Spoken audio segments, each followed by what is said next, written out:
All right, time to share some good news with you. Good news. Our Shamima Begum, the Supreme Court of the UK, has refused to hear a UK citizenship appeal. Talia, Talia, Talia. This is a great day. Yes, I'm so happy for my UK brothers and sisters, and to our Begum, Shamima Begum. Now she can fight the jihad, the ISIL, the whatever she went to do when she was 15 years old. Talia, Talia. Oh, I have been now. I've been improved, or I've changed, and I see things in a different way. And she was, her PR team made sure that she wore a different outfit and all that. Now, let me speak from both sides, okay? Before being sarcastic and before being a jackass, which I'm acting like. First things first, okay? First things first.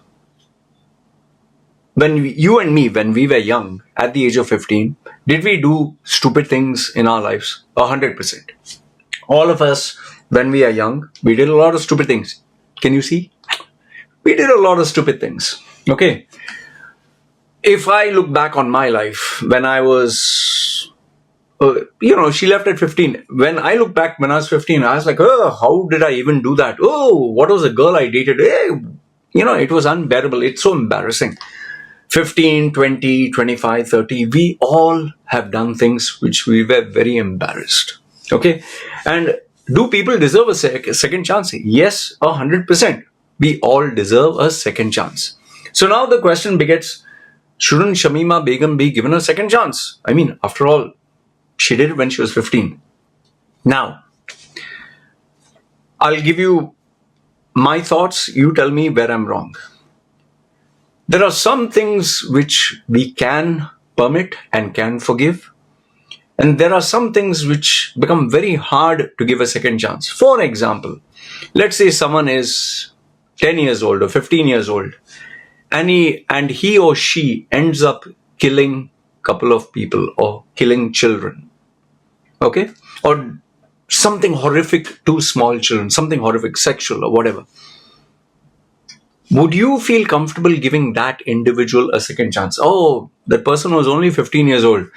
Did that sexually to all these. It's okay. Deserves a second chance.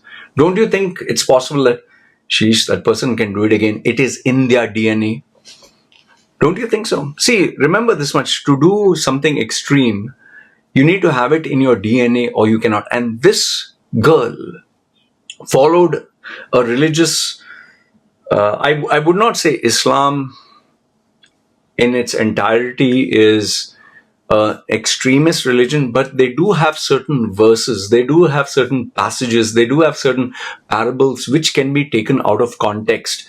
And that Islam as a religion has a very ancient, prehistoric, kind of outdated kind of lifestyle. Okay, one man, 4 wives, it's okay. Prophet Muhammad, 50 years, 6-year-old girl, that's okay. If you're LGBTQ, no, you are going to die, this and that. Even Christianity has that, but not to the extent of, it's not so extreme, like stoning to death, chopping, cutting, mutilations.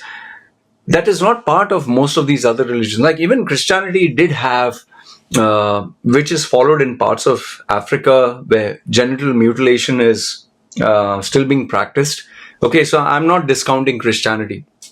Okay, but Islam, the problem is the way these extremist preachers, especially like Anjum Chaudhry and all these other people, and they say jihad, and like even what happened to Salman Rushdie, just because he wrote a work of fiction, what did one guy who was a Muslim stab him and he has lost his eye? He is at 70 years or whatever. So there are people who still follow these extreme religions. Even there are a couple of, I don't know, Shia or Sunni, they wear black and they whip themselves and they take knives and sharp objects and they, Muharram or something is that festival, they actually cut and blood comes out and they do it, they don't even spare children. Okay, so don't you think that is a very brutal kind of a religious practice? So you tell me if I'm wrong. And when you keep shouting and screaming that, oh, you have to follow Sharia law, or you have to cover everything, and you don't, you don't get along with other cultures, and you make sure you have to follow us, or ours is the only religion, Allah is the only God, you're all fake, we will tolerate you. So it becomes very hard for non-Muslims and people who don't follow your religion to accept. Like right now in the riots that are happening in the UK, I've shared a previous video. No, I told you there are extremists at the far right who are UK citizens, and there are extremists also who are part of the Muslims or the Arabs who come there, or the immigrants. Okay, so the extremists on both sides, and the media plays around and shows you, depending on which media, which parts of the video to show you. Like I just found out when I just saw, there were a lot of these videos which are not played on BBC and Sky World, where I think it was Tommy Robinson or the other guy. He also speaks. I'll give you the name of the Modernity. This is another channel which kind of gets not blacklisted as such, but shadow banned. So I'll give you the exact name. Modernity, his name, that is the name of his channel. One second, I'm just scrolling. Yeah, Modernity. Okay, Modernity. I'll just click on his this thing. One second. Yeah, MODERNITY. @anything goes channel. So he gives a lot of these news which are kind of censored. His actual name is Paul Joseph Watson. Okay, he has 1.99 million subscribers. So in this video, he shows where UK Muslim youth and UK Muslim chaps who are, obviously covered themselves. And there's this reporter, he has shared this video where a British reporter is actually talking, and there's one guy comes and flips the birdie, shows the middle finger and says, Palestine, Allahu Akbar, and this and that. So this is not being shown on the media. All they are saying is, because the politicians want to get votes, the politicians want to stand out, so they're trying to be goody-goody, trying to be diplomatic. So where the point I'm trying to say here is, there are no saints. There are devils in both camps. There are extremists in both camps. Okay. And to be extremist like this, it has to be in your DNA from a very young age. And the sad problem about Islam is it is a religion that follows its customs, traditions, and cultures.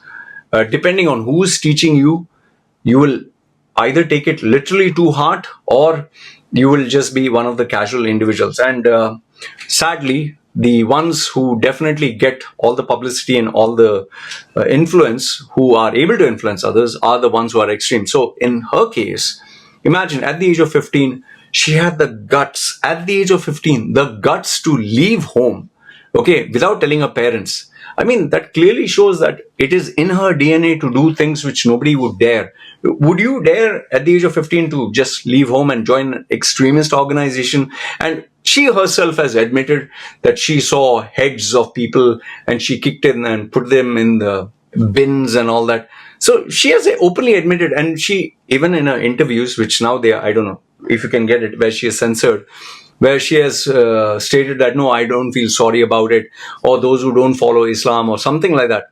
I'm telling you whatever I remember, so it most probably would be wrong or not correct in the right way. She was also saying that she didn't feel sorry, and the second one was, no, they deserve to die, or something like that. So I don't think that she can adjust to the UK values. And she definitely, the only reason she wants to come back is not because she's reformed, but because she realized, oh, I'm living in absolute crappy conditions. UK offers me a better lifestyle, better facilities, better everything. So I will come there. And just imagine, if after she comes there, she goes about with the Anjan Chaudhry kind of the same route, where she says Sharia law and this and that, then who are we going to blame?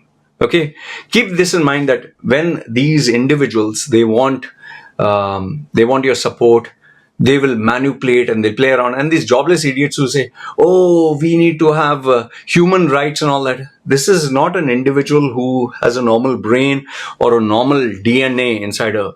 She's like a ticking time bomb, according to me at least. So the Supreme Court has refused. Judges ruling, 3 judges ruled the appeal did not raise an arguable point of view. Previous ruling by the Home Secretary Sajid Javid had the power to revoke a citizenship, okay, which he did. And previous appeals, she lost her first appeal against a citizenship revocation at the Special Immigrations Appeal Commission. Then the Court of Appeals unanimously dismissed her bid to overturn this decision. Home Office is opposed to her appeal.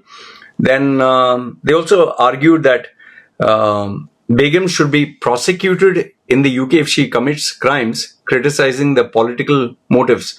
But then the best part is they're saying, bring her here so we can, prosecute her. They're saying, no, thank you. Let her be there itself. So finally, these woke activists, they're saying, oh, she was being manipulated to join the ISIL, but she has like a good heart or something. When I look at her, no, I'll get yuck.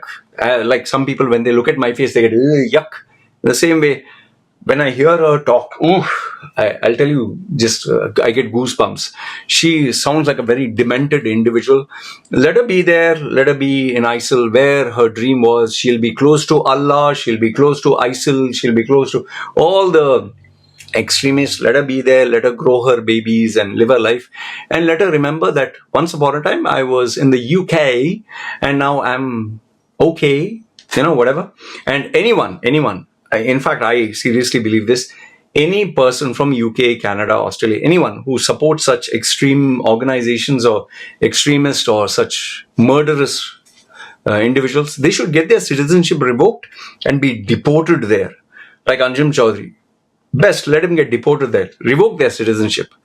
Anyway, this is my stance. You can let me know what do you think. Good, bad, ugly. I would love to hear from you.